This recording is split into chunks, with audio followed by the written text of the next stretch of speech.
আপনি কি জানেন আমেরিকার খাতে আছে এমন এক বিমান যাকে কোনো রাডার বা ক্ষেপণাস্ত্র ধরতে পারে না।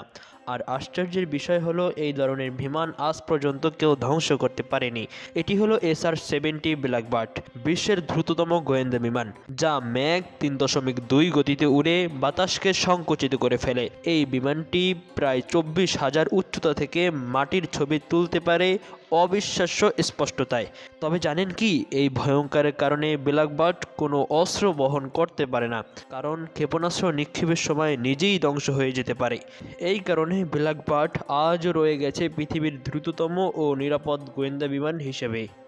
আপনি কি জানেন আমেরিকার খাতে আছে এমন এক বিমান যাকে কোনো রাডার বা ক্ষেপণাস্ত্র ধরতে পারে না। আর আশ্চর্যের বিষয় হলো এই ধরনের বিমান আজ পর্যন্ত কেউ ধ্বংস করতে পারেনি।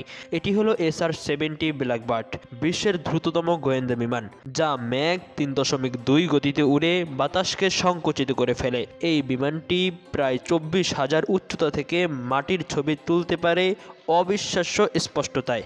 তবে জানেন কি, এই ভয়ঙ্করের কারণে ব্ল্যাকবার্ড কোনো অস্ত্র বহন করতে পারে না, কারণ ক্ষেপণাস্ত্র নিক্ষেপের সময় নিজেই ধ্বংস হয়ে যেতে পারে। এই কারণে ব্ল্যাকবার্ড আজও রয়ে গেছে পৃথিবীর দ্রুততম ও নিরাপদ গোয়েন্দা বিমান হিসেবে।